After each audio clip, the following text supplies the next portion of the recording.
Students welcome back to our channel physics tutor 2363. ఈ రోజు మనం ఎస్ఎస్సి పబ్లిక్ ఎగ్జామినేషన్స్ ఈ ప్రిపరేషన్ లో భాగంగా జనరల్ కి సంబంధించి మోడల్ పేపర్ 1 ఆల్రెడీ మనం డిస్కస్ చేయడం జరిగింది. ఇప్పుడు మోడల్ పేపర్ 2 ఎక్స్ప్లెయిన్ చేయబోతున్నాను. ఈ క్వశ్చన్స్ అన్ని కూడా మీకు ఎస్సీఆర్టీ వచ్చి డిజైన్ చేయబడినాయి కాబట్టి వీటి నుంచి 75% క్వశ్చన్స్ రావడానికి అవకాశం ఉంది. So all the best. అన్ని క్వశ్చన్స్ ని చక్కగా క్షుణ్ణంగా వినండి, అలాగే చదవండి. Question number 1, why do we keep food in airtight containers? ఈ ఫుడ్ ని ఎయిర్ టైట్ కంటైనర్స్ లో స్టోర్ చేయడానికి కారణం ఏంటనమాట? To avoid rancidity. ర్యాన్సిడిటీ అంటే మీకు చెప్పనవసరం లేదు. ర్యాన్సిడిటీ అంటే ఏదైనా ఒక ఫుడ్ మెటీరియల్ గాల్లో ఉన్న ఆక్సిజన్ తో చర్య పొంది దాని యొక్క టేస్ట్ స్మెల్ మారిపోవడాన్ని ర్యాన్సిడిటీ అంటారు. దాన్ని అవాయిడ్ చేయడానికి ఫుడ్ ని ఎప్పుడు కూడా ఎయిర్ టైట్ కంటైనర్స్ లో స్టోర్ చేస్తారనమాట. Question number 2, what is a neutralisation reaction? తెలిసింది అందరికి చాలా వరకు, చాలా important question and easy question also. Neutralisation అంటే ఏంటనమాట?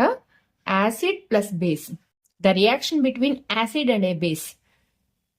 మీరు సెంటెన్స్ రాయలేకపోయినా ఇలా ఒక ఈక్వేషన్ రూపంలో చూపించినా సరే, acid plus base gives salt plus water. Acid plus base gives salt plus water. The reaction between an acid and a base to give salt and water is called a neutralisation reaction. Question number 3, ఇది ఒక table రూపంలో ఉంది. ఈ table ని first study చేద్దాము.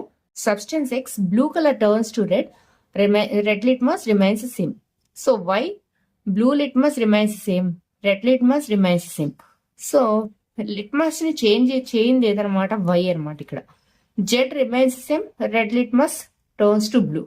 So Z is a base, X is a acid తెలుస్తుంది. So which is neutral అంటున్నారు కాబట్టి, so Y is a neutral substance. Y అని రాసిన చాలు. క్వశ్చన్ నెంబర్ 3 అని చెప్పి మార్జిన్ లో రాసి Y is neutral, Y is neutral, that is the answer. Question number 4, what type of oxides are formed when non-metals combine with oxygen? Non-metals గనక oxygen తో combine అయితే ఫామ్ అయ్యే ఆక్సైడ్స్ ఏవి అనమాట? నాన్ మెటల్స్ అంటే sulphur, nitrogen, carbon ఇవన్నమాట. ఇవి కనుక ఆక్సిజన్ తో చర్య పొందితే ఏర్పడేవి ఏంటనమాట? Non metallic oxide. They are acidic oxides. అవన్నీ కూడా ఎసిడిక్ ఆక్సైడ్, ఎసిడిక్ నేచర్ ఉన్న ఆక్సైడ్స్. వాటి నీటిలో డిజాల్వ్ చేస్తే మళ్ళీ యాసిడ్స్ వస్తాయి అన్నమాట. So for example S plus O2, that is SO2 అనే ఒక నాన్ మెటాలిక్ ఆక్సైడ్స్. ఈ SO2 ని వాటర్ లో డిజాల్వ్ చేస్తే ఏమవుతుందన్నమాట? H2SO3. This is sulphurous acid.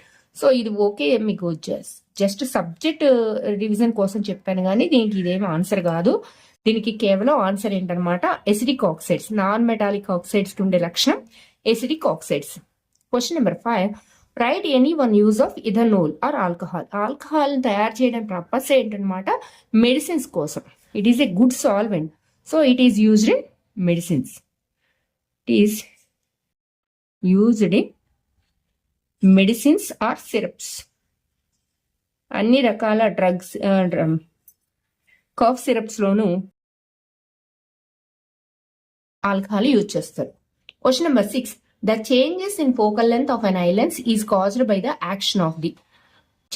Eye lens యొక్క ఫోకల్ లెంత్ మారడానికి హెల్ప్ చేసేవి ఏంటన్నమాట? Ciliary muscles. Option C. So 6th question అని చెప్పి మార్జిన్ లో సి అని పెట్టినా చాలు. ఇంట్రెస్ట్ ఉంటే సిలియరీ మజిల్స్ అని కూడా రాయొచ్చు. Question number 7, what is the SI unit of electrical energy? That is kWh. Kilowatt hour is the unit of SI unit of.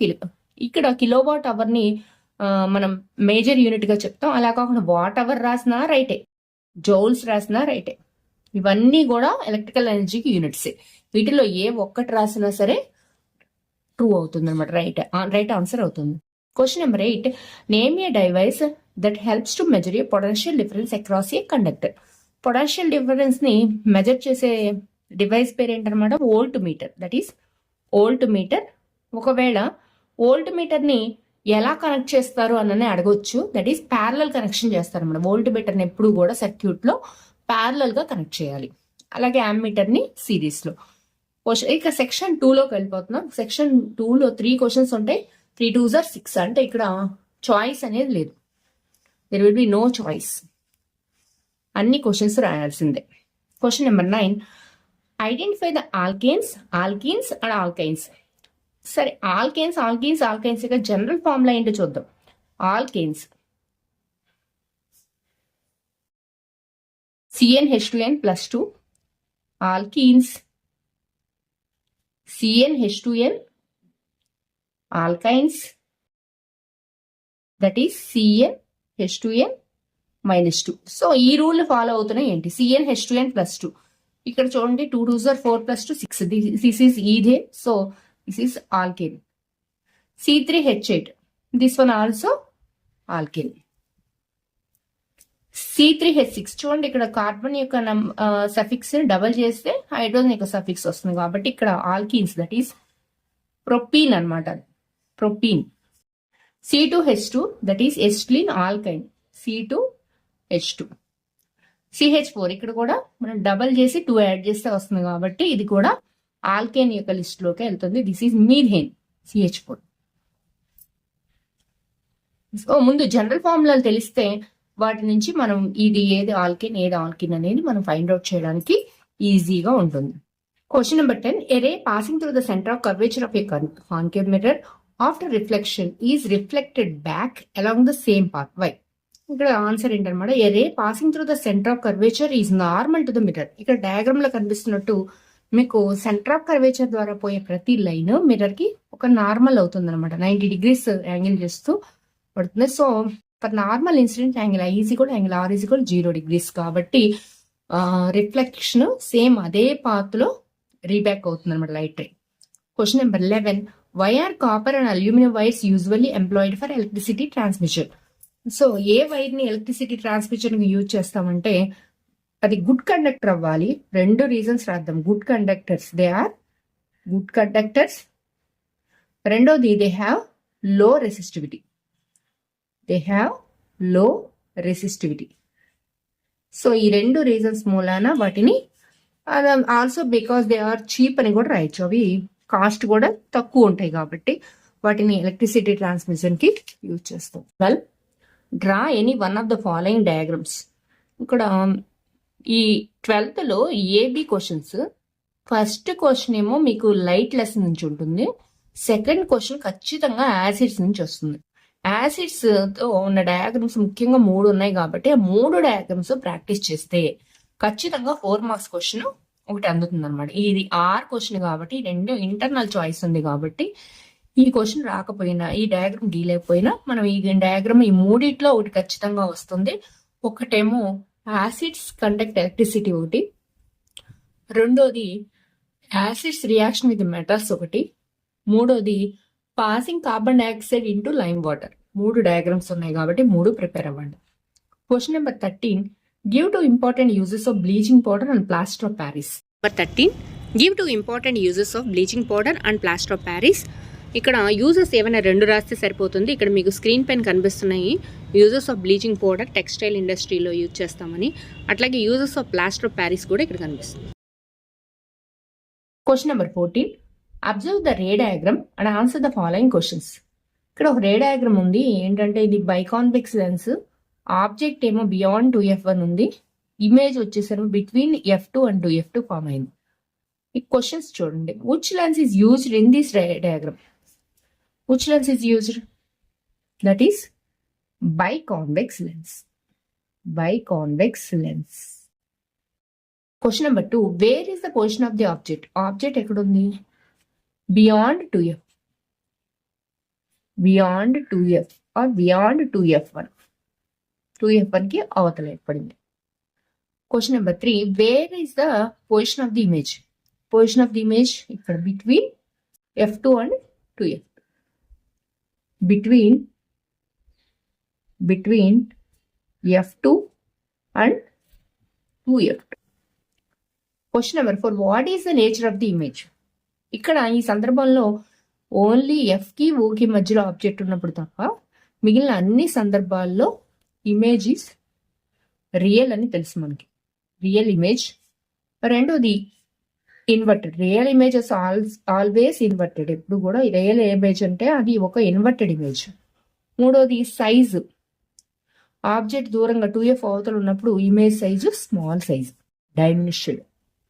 డైమినిష్డ్ అని రాయడం కష్టంగా ఉంటే స్మాల్ అని రాసిందా కరెక్ట్. డైమినిష్డ్ ఇమేజ్ అంతే అనమాట. ఇలా పాయింట్స్ రాసి క్వశ్చన్ నెంబర్ 14 అని రాసి ప్రతి క్వశ్చన్కి నెంబర్ వేసి వాటికి ఆన్సర్స్ రాస్తే it's enough for getting 4 marks. ఇక సెక్షన్ 4లో ఉన్న క్వశ్చన్స్ చూస్తే మనకి 15లో ఏబి ఇంటర్నల్ చాయిస్, ఒకటి మీకు హ్యూమన్ అండ్ కలర్ఫుల్ వరల్డ్ నుంచి ఇవ్వడం జరిగింది. బి క్వశ్చన్ ఏమో మనకి ఎలక్ట్రిసిటీ లెసన్ నుంచి 3 రెసిస్టర్స్ కనెక్టెడ్ ఇన్ సిరీస్. ఈ రెండిట్లో ఏదైనా ఒకటి మనం ఆన్సర్ చేస్తే సరిపోతుంది. క్వశ్చన్ నెంబర్ 16 ఇక్కడేమో first question chemical reactions and equations నుంచి ఏమో బ్యాలెన్స్ ద ఈక్వేషన్స్ ఒకటి, ఆర్ రెండోది కార్బన్ అండ్ ఇట్స్ కాంపౌండ్స్ నుంచి. కార్బన్ అండ్ ఇట్స్ అంటే కెమిస్ట్రీకి సంబంధించిన ఇంటర్నల్ చాయిస్ అనమాట ఇది. హోమోలోగస్ సిరీస్ అంటే ఏంటి, సబ్స్టిట్యూషన్ రియాక్షన్స్ అంటే ఏంటియో మనం ఎక్స్ప్లెయిన్ చేయాల్సి ఉంటుంది. అలాగే క్వశ్చన్ నెంబర్ 17 వచ్చి ఇది ఒక ఫిజిక్స్ క్వశ్చన్ అలాగే ఒక కెమిస్ట్రీ క్వశ్చన్ల మధ్య ఇంటర్నల్ చాయిస్. ఫిజిక్స్ క్వశ్చన్ ఏమో మీకు ఎలక్ట్రోమాగ్నెటిజం నుంచి ఇవ్వడం జరిగింది. Describe an activity on force experienced. This is Oersted experiment అనమాట. Magnetic field, current carrying wire producers magnetic field. So this is electromagnetism నుంచి. రెండో క్వశ్చన్ ఏమో మీకు metals react with solutions of other metals. 50 marks తెచ్చుకోవడానికి చాలా చాలా చాలా చాలా పాసిబిలిటీస్ ఉంటాయి కాబట్టి మోడల్ పేపర్స్ మన ఛానల్లో ఎప్పటికప్పుడు అప్లోడ్ చేస్తూ ఉంటాను. మీరు జాగ్రత్తగా ప్రిపేర్ అవ్వండి. ఏమైనా డౌట్స్ ఉంటే ఖచ్చితంగా కామెంట్ బాక్స్లో తెలియజేయండి. All the best. Thank you.